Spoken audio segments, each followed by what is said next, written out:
YCP ప్రభుత్వం ఇచ్చిన హామీలను అమలు చేయడంలో విఫలమైందని, జగన్ రెడ్డి పాలనలో అన్ని వర్గాల ప్రజలు ఇబ్బందులు పడుతున్నారని విజయవాడ తూర్పు నియోజకవర్గ ఎమ్మెల్యే గద్దె రామ్మోహన్ రావు తెలిపారు.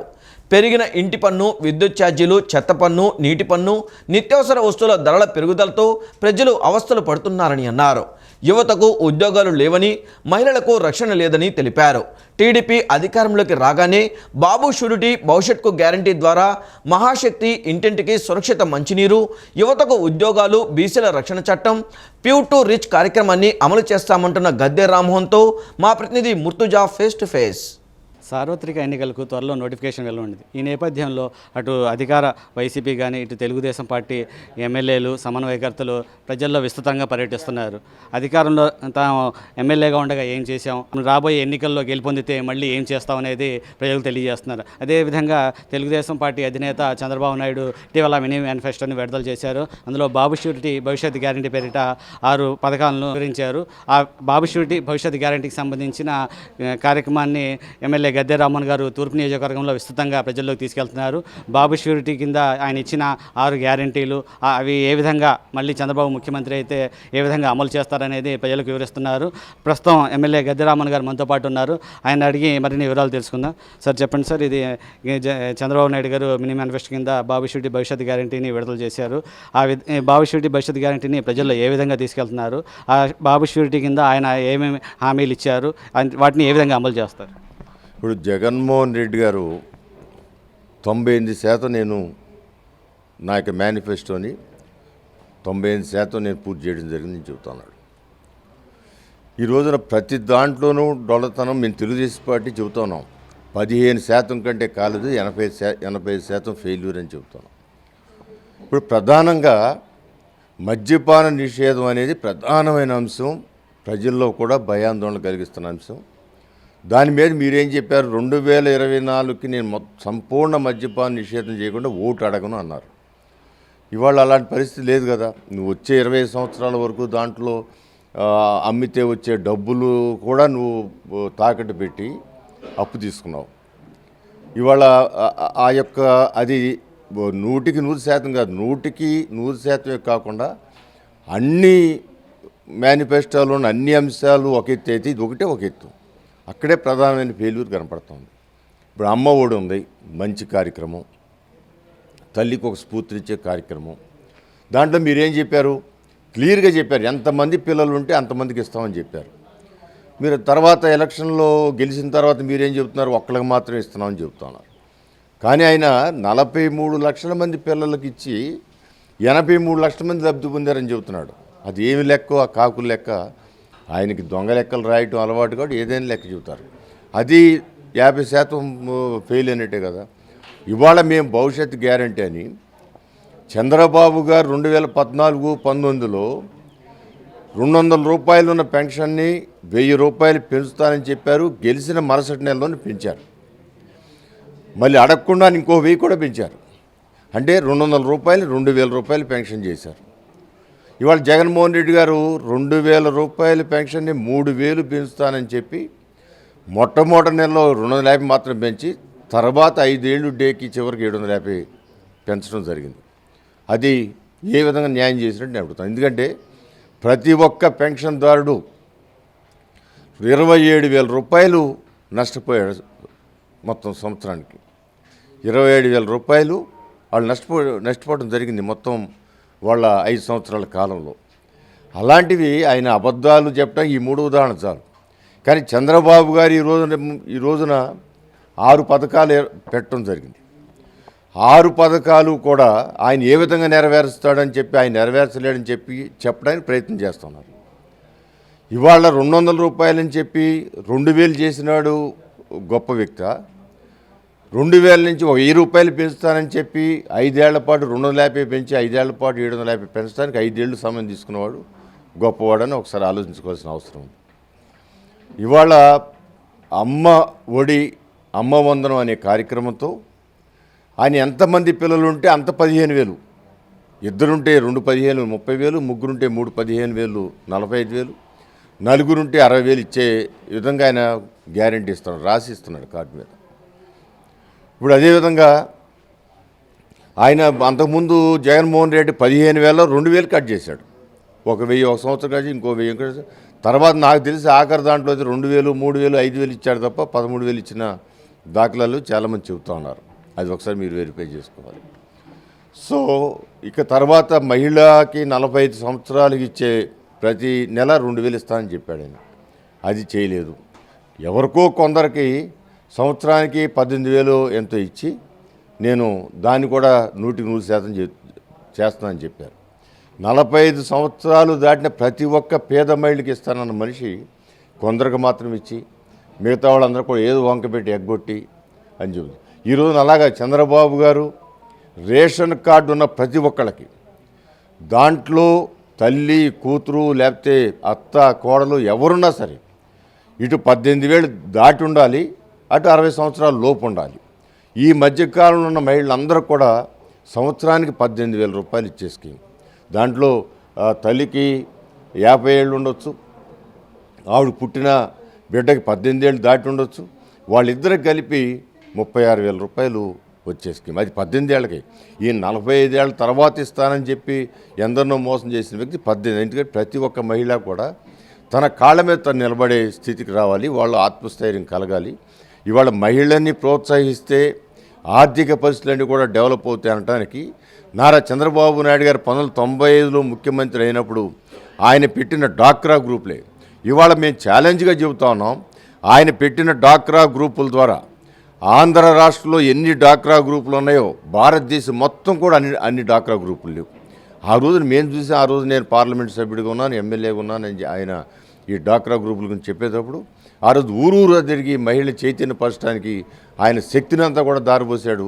ఆ శక్తిని దారిపోసిన ఫలితమే ఈ రోజున ప్రతి ఒక్క మహిళ కూడా బ్యాంక్ వెళ్ళి 10 లక్షల రూపాయలు లోన్ తీసుకుని అవి శుభ్రంగా కట్టి మరలా 20 లక్షల లోన్ తీసుకునే స్థితికి వెళ్తూ ఉందంటే అది చంద్రబాబు గారు పెట్టిన ఒక మొక్క ఇవాళ మహావృక్షంగా మారి అనేక మందికి ఉపాధి కల్పిస్తుందనే దానికి అది ఒక ఉదాహరణ. అంతేకాదు ఇవాళ గతంలో దీపం పథకం పెట్టిన చంద్రబాబు గారి ఉచితంగా గ్యాస్ పొయ్యి ఇచ్చినా, ఉచితంగా గ్యాస్ బండ్ ఇచ్చినా అది దీపం అనే పేరుతో ఆ రోజున పెట్టాడు. అప్పుడు పెట్టినప్పుడు ఇవాళ ప్రతి ఇంట్లో కూడా గ్యాస్ పొయ్యి ఉందంటే ఆయన మొదలుపెట్టిన పథకం. ఆ ఉచితంగా ఆ రోజున ఇవ్వబట్టి అనేక మంది ఇవాళ గ్యాస్ పొయ్యిలు వాడుతూ ఉన్నారు. ఇవాళ చూస్తే 500 రూపాయలు ఉండే గ్యాస్ పొయ్యి ఈ 4.5 సంవత్సరాల్లో మరి 1,250 అయిపోయింది. దాని ధరల స్థిరీకరణ అని చెప్పి ఈయన 3,000 కోట్లు పెడతా అని చెప్పి ఒక్క రూపాయి కూడా వెచ్చించకుండా ధరలు పెరుగుతూ ఉన్నాయి. దానికి ఈ రోజున 3 సిలిండర్లు వీలైతే 4 సిలిండర్ కూడా ఉచితంగా ఇచ్చి వాళ్ళకి మేలు కలిగిస్తానని చెప్పడం జరిగింది. అదేవిధంగా ఆర్టీసీ బస్సులో ఉచితంగా మహిళలకు ప్రయాణం. మరి ఇవాళ ఇతర రాష్ట్రాల్లో చేస్తూ ఉంటే అక్కడ ఏదో చేసి ఆటో వాళ్ళని రెచ్చగొట్టడానికి చూస్తూ ఉన్నారు. ఆటోలకు కూడా ఇవాళ ఆటోలకు కిరాయిలు ఉన్నాయి. ఇవాళ జగన్మోహన్ రెడ్డి గారు ముఖ్యమంత్రి అయితే ఎందుకు లేవు? ఇక్కడ డెవలప్మెంట్ లేదు కాబట్టి, రియల్ ఎస్టేట్ లేదు కాబట్టి, ఇక్కడ రాజధాని తీసాడు కాబట్టి ఆటోల వాళ్ళకి ఇప్పటికే కిరాయిలు లేవు. అది రేపు కొత్తగా వచ్చే నష్టమే లేదు. కానీ కొత్తగా వచ్చే లాభం ఏంటంటే మరలా విజయవాడ నగర రాజధానిగా వెలుగొందుద్ది నారా చంద్రబాబు నాయుడు గారు ముఖ్యమంత్రి వస్తే. మరలా విజయవాడకి లక్షలాది మంది బయట నుంచి వస్తారు, వాళ్ళందరూ కూడా ఆటో వాడతారు. మరలా ఆటోలకి పూర్తిగా ఏ విధంగా ఆయన ముఖ్యమంత్రి చంద్రబాబు గారు ముఖ్యమంత్రి ఉండగా ప్రతి ఆటో కార్మికుడు సుమారు రోజుకు 1,500 రూపాయలు సంపాదించుకున్నాడు. ఇవాళ అదే కార్మికుడు ఇవాళ రోజుకి 500 తీసుకురావడానికి ఆయన తలప్రాణం తోక్కొస్తూ ఉంది. ఆ విధంగా వాళ్ళు లబ్ధి చేరుది. ఇంకా కావాలంటే వాళ్ళకి సపోర్ట్ ఇచ్చి వాళ్ళకి ఏం నష్టం లేకుండా చేసే బాధ్యత నాదని చెప్పి చంద్రబాబు చెబుతున్నారు. మరి ఈ స్కీములతో పాటు ఇంటింటికి మంచినీళ్ళు కూడా ఇవాళ ఈ ప్రాంతానికి 24 గంటలు నీరు ఇస్తానని చెప్పిన ఈ ప్రభుత్వం మన 25 రోజుల పాటు ఒక్క సెకండ్ కూడా నీళ్ళు ఇవ్వని అసమర్థమైన విధానంతో ఈ ప్రభుత్వం ఉంది. మున్సిపల్ కార్పొరేషన్లో మరి పాలకవర్గం కానివ్వండి, లేకపోతే కమిషనర్ గారు కానీ 25 రోజుల పాటు నీళ్లు ఇవ్వలేని దుస్థితిలో గతంలో ఎప్పుడు కూడా లేదు. ఏదైనా ఒక్కరోజు ఆగిపోతే అందరూ కూడా స్పందించి వార్పు టప్పులో దాన్ని రిపేర్ చేసి నీళ్ళు ఇచ్చేవాళ్ళు. 25 రోజుల పాటు జనం అంతా కూడా నానా ఇబ్బందులు పడ్డా కూడా ఏమి చేయలేని స్థితిలో ఈ ప్రభుత్వం ఉందని చెప్పడానికి ఈ ప్రభుత్వం యొక్క అసమర్థత. ఇవాళ ప్రతి ఇంటికి నీటి కుళాయి. ఇవాళ నీటి కుళాయి పెట్టుకోవాలంటే కొన్ని వేలు కట్టాలి. తర్వాత దానికి బిల్లు కట్టడానికి మరలా కొన్ని వేలు కట్టాలి. అలా కాకుండా ప్రతి పేదవాడికి ఉచితంగా నీటి కుళాయి ఇచ్చే, ప్రతి ఇంటికి కూడా నీటి కుళాయి ఇచ్చే భాగం ఇంకా అనేకమైన సంస్కరణలు తీసుకెళ్తున్నారు. దీన్ని అన్నిటికి కూడా వాళ్ళు చెప్పడానికి ప్రయత్నం చేస్తారు. ఏ విధంగా చేస్తారంటే గతంలో ఆయన ముఖ్యమంత్రిగా ఉన్నప్పుడు 7,000 కోట్ల బడ్జెట్ని ఆయన 90,000 కోట్లకు తీసుకెళ్లిన ఘన చరిత్ర నారా చంద్రబాబు నాయుడు గారికి ఉంది. అదేవిధంగా 200 రూపాయలు పెన్షన్ని 2,000 చేసిన ఘన చరిత్ర కూడా ఆయనకు ఉంది. ఆయన అనేకమైన ఆయన శక్తి సామర్థ్యాలను కూడా సంస్కరణ తీసుకొచ్చి శక్తి సామర్థ్యాల్లో పేదవాళ్ళకి అనేకమైన సంక్షేమ కార్యక్రమాలు చేసిన సమర్థత ఆయన దగ్గర ఉంది. ఆ సమర్థతతోనే చేసి చూపిస్తారని కూడా నేను తెలియజేస్తున్నాను. సార్, ఇంకోటి యువతకు 20 లక్షల ఉద్యోగాలు ఇస్తాము, ప్లస్ ఈ పూర్ టు రిచ్ కార్యక్రమాన్ని కూడా ఆయన చెప్పడం జరిగింది. ఇవి ఏ విధంగా అమలు చేస్తారు? ఏ విధంగా మీరు చూశారు కదా, కియో మోటార్స్ తెచ్చి అనంతపురం జిల్లాలో 40,000 మంది ఉద్యోగాలు రావడం జరిగింది. ఇక్కడ మల్లవల్లో అనేకమైన ఉద్యోగాలు. మన పక్కన హెచ్సిఎల్లో ఇవాళ 3,500 మంది పనిచేస్తూ ఉన్నారు. అదేవిధంగా విశాఖపట్నంలో, అదేవిధంగా తిరుపతిలో అనేక చోట్ల ఉద్యోగం అంటే గవర్నమెంట్ ఉద్యోగం వస్తేనే ఉద్యోగం వచ్చినట్టు.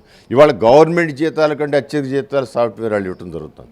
ఒక్కొక్క చదువుకున్న ఇంజనీరు ₹1,00,000, 2 లక్షలు వాళ్ళ సమర్థత ఉంటే 3 లక్షలు, 4 లక్షలు కూడా సంపాదిస్తున్నారు. అందువల్ల ఆయన చేశారు. మీరు 2014 ఎంతమందికి ఉద్యోగాలు ఇప్పించారు? ఎన్ని ఉద్యోగాలు? అది అంతా రికార్డు ఉంది కదా. మనం చూసాం ఒక్క అనంతపురంలో కియో మోటార్స్లోనే 30,000 మంది ఉద్యోగాలు వచ్చే పరిస్థితి ఉందంటే దాన్ని బట్టి అది ఆయన శక్తి సామర్థ్యాలు. ఇక్కడ ఒక్క కంపెనీ వచ్చిందా ఈ 5 ఏళ్లలో? లేకపోతే ఒక్క కంపెనీ కాదు, ఉన్న కంపెనీలు ఏమైనా నడుస్తూ ఉన్నాయా? అసలు రియల్ ఎస్టేట్ సెల్ఫ్ ఎంప్లాయ్మెంట్ చేసుకునే రియల్ ఎస్టేట్ వ్యాపారం నిండా మునిగిపోయింది కదా. మీరు ఇసుకని మీ దందాలకి, మీ దోపిడీకి గురి చేశారు కాబట్టి ఇవాళ రియల్ ఎస్టేట్ అంతా పడిపోవటమే కాకుండా బిల్డింగ్ నిర్మాణాలు అనేవి ఆంధ్రాలో జరగని పరిస్థితుంది. ఇవాళ అనేకమైన ఉదాహరణలు చెప్పుకునే చాలా ఉన్నాయి. వీటన్నిటి ద్వారా కూడా నారా చంద్రబాబు నాయుడు గారు ఒక పట్టణాన్నే సృష్టించిన వ్యక్తి. హైదరాబాద్లో సైబరాబాద్ అనే పట్టణాన్ని ఫైనాన్షియల్ డిస్ట్రిక్ట్ అనే అనేకమైన ప్రాంతాలను అభివృద్ధి చేసిన వ్యక్తి. ఇక్కడ అమరావతి అనే కొత్త పట్టణాన్ని సృష్టించి దానికి అనేకమైన కార్యక్రమాలు చేపట్టి ఒక ఉన్నతమైన స్థితి తీసుకెళ్లడంలో మన ఈ యొక్క రాష్ట్ర ప్రజల యొక్క దురదృష్టం ఇలాంటి వ్యక్తి ముఖ్యమంత్రి అవటం. దానివల్ల ఎక్కడిదక్కడ ఆగిపోయి ఇవాళ ఆయన పరిపాలన చేస్తూ ఉన్నారు. ఆయన నిజంగా ఆయనకి ఏదైనా కొంచెమైనా చీము నెత్తుంటే ఇవాళ ఆయన కట్టిన సచివాలయంలోనే సెక్రటరియట్లోనే ఐఏఎస్ వాళ్ళు పనిచేస్తూ ఉన్నారు. ఆయన కట్టిన శాసనసభ ప్రాంగణంలోనే శాసనసభ సమావేశాలు జరుపుతూ ఉన్నారు. ఆయన కట్టిన పోలీస్ బిల్డింగ్లోనే డీజీపీ గారు వర్క్ చేస్తూ ఉన్నారు. ఆయన కట్టిన గవర్నర్ బిల్డింగ్లోనే గవర్నర్ గారు పనిచేస్తారు. వీళ్ళు కొత్తగా ఒక్క చిన్న రూమ్ కట్టారని ఒకసారి అది ప్రజలు కూడా గమనించమని కోరుతున్నారు. అది ఒక్క ఉదాహరణ చేయలు చాలు, ఈ వ్యక్తి ఏమీ చేయలేడు అన్నారు. పోలవరం ఏమైపోయింది? 20వ సంవత్సరాలు ఇస్తామని చెప్పి ఛాలెంజ్ చేశారు. తర్వాత 21 సంవత్సరాలు ఇస్తాం కావండి చూసుకోండి అన్నారు. 22 బుల్లెట్లు ఎక్కడ దిగింది, ఎంత దిగిందో చూపిస్తాం అన్నారు. 22 అన్నారు, 23 అన్నారు. ఇవాళ 26 దాకా లేదని చెప్పే స్థితిలో ఉంది. అది అతని సమర్థత ఏంటి, ఈయన సమర్థత ఏంటి? 72% పోలవరం పూర్తి చేసిన వ్యక్తి నారా చంద్రబాబు నాయుడు గారు 5 సంవత్సరాల్లో. పట్టిసీమని నీళ్లు తీసుకొచ్చి నదుల సంగమం చేసిన వ్యక్తి నారా చంద్రబాబు నాయుడు గారు. ఇవన్నీ కూడా ప్రతి ఒక్కళ్ళకి తెలియజెప్తూ వాళ్ళందరినీ కన్విన్స్ చేసి ఈ భవిష్యత్ గ్యారంటీ ద్వారా వాళ్ళకి వచ్చే లబ్ధిని తెలియజేస్తూ ముందుకు వెళ్తాను. ఖచ్చితంగా రేపు చాలామంది వైఎస్ఆర్సీపీ పార్టీ వాళ్ళు డిపాజిట్లు పోయే పరిస్థితి ఉంది. ఏ ఒక్క వర్గం కూడా హ్యాపీగా లేదు. ప్రతి ఒక్కళ్ళు కూడా వ్యతిరేకంగా మాట్లాడతాం. పథకాలు తీసుకున్న వాళ్ళకి మాకేం పథకాలు ఇచ్చారండి, ఇచ్చి ఒక చేత్తో 10 రూపాయలు ఇచ్చి ఇంకో చేత్తో 100 రూపాయలు మా దగ్గర కాజేస్తారని చెప్పి బాహటంగా మహిళలు మాట్లాడుతున్నారు. ఇది అందువల్ల జగన్ మార్కు పరిపాలనలో డిపాజిట్లు కోల్పోయే పరిస్థితి జగన్. ఈ భవిష్యత్తు గ్యారెంటీ ప్రజల్లో తీసుకెళ్తున్నారు కదా సార్, ఇది ప్రజల నుంచి ఎటువంటి స్పందన వస్తుంది? ఈ ప్రభావం రేపు ఎన్నికల్లో ఏ విధంగా చూపించమని? మాకు ఇద్దరు పిల్లలు ఉన్నారు. ఇద్దరు పిల్లలకి మీరు అమ్మ ఒడిని అమ్మ వందనంగా మాకు ఇస్తే మేము ఖచ్చితంగా ఈసారి తెలుగుదేశం సపోర్ట్ చేస్తామని చెబుతా ఉన్నారు. అదేవిధంగా మిగతా అన్నీ కూడా గ్యాస్ సిలిండర్లు ఇవ్వటం అంటే నిజంగా ఇది చాలా గొప్పది. అసలు ఇది ఆర్టీసీ అయితే పక్కనున్న తెలంగాణ రాష్ట్రంలో దేవుడి గుళ్ళు ఆదాయాలు పెరిగినాయి. అంటే అంతకుముందు గుడికి వెళ్దామనే కాకుండా ఆ ఛార్జీలు కట్టుకోలేక గుడికి వెళ్ళని పరిస్థితి. వాళ్ళు ఉచితం వాడికి చాలామంది గుడికి వెళ్తూ ఉన్నారు. అక్కడ ఆదాయాలు పెరుగుతున్నాయి. ఆ విధంగా మహిళలు బస్సు నిండా నేను కూడా చూశాను. ఒక ఇద్దరు మగవాళ్ళు ఉంటే మొత్తం మహిళలు బస్సు నిండా ఉన్నారు. మరి ఎప్పుడు కూడా అంత కిక్కిస్తైన మహిళలు మనం ఇక్కడ చూడలేదు. అందువల్ల ఖచ్చితంగా ఈ పథకాల్లో వాళ్ళు తృప్తికరంగా ఉంది. అవి మంచి ఫలితాలు మనం చూసాం. తెలంగాణ వచ్చిన ఫలితం, కర్ణాటకలో వచ్చిన ఫలితం. ఇవాళ మహిళలు ఈ కార్యక్రమాల మీద ఇంట్రెస్ట్ చూపిస్తూ ఉన్నారు, పాజిటివ్గా స్పందిస్తూ ఉన్నారు. ఈ భవిష్యత్తు గ్యారంటీ పథకం మీద ప్రజలు చాలా సంతృప్తి వ్యక్తం చేస్తున్నారని, ప్రజల వద్దకు వెళ్ళినప్పుడు మేము తప్పకుండా టీడీపీకి సపోర్ట్ చేస్తాం, రాబోయే ఎన్నికల్లో టీడీపీకే ఓటేస్తాం అనేసి ప్రజలు చెప్తున్నారని, ఈ భవిష్యత్తు గ్యారంటీ పథకం రేపు రాబోయే ఎన్నికల్లో మంచి ప్రభావం చూపించబోతుందని, వైసీపీకి డిపాజిట్లు కూడా కోల్పోయే పరిస్థితి ఏర్పడుతుందని చెప్పేసి ఎమ్మెల్యే గద్దె రామ్మోహన్ చెప్తున్నారు. కెమెరామ్యాన్ అజయ్తో ముర్తుజా, సిటీ న్యూస్, విజయవాడ.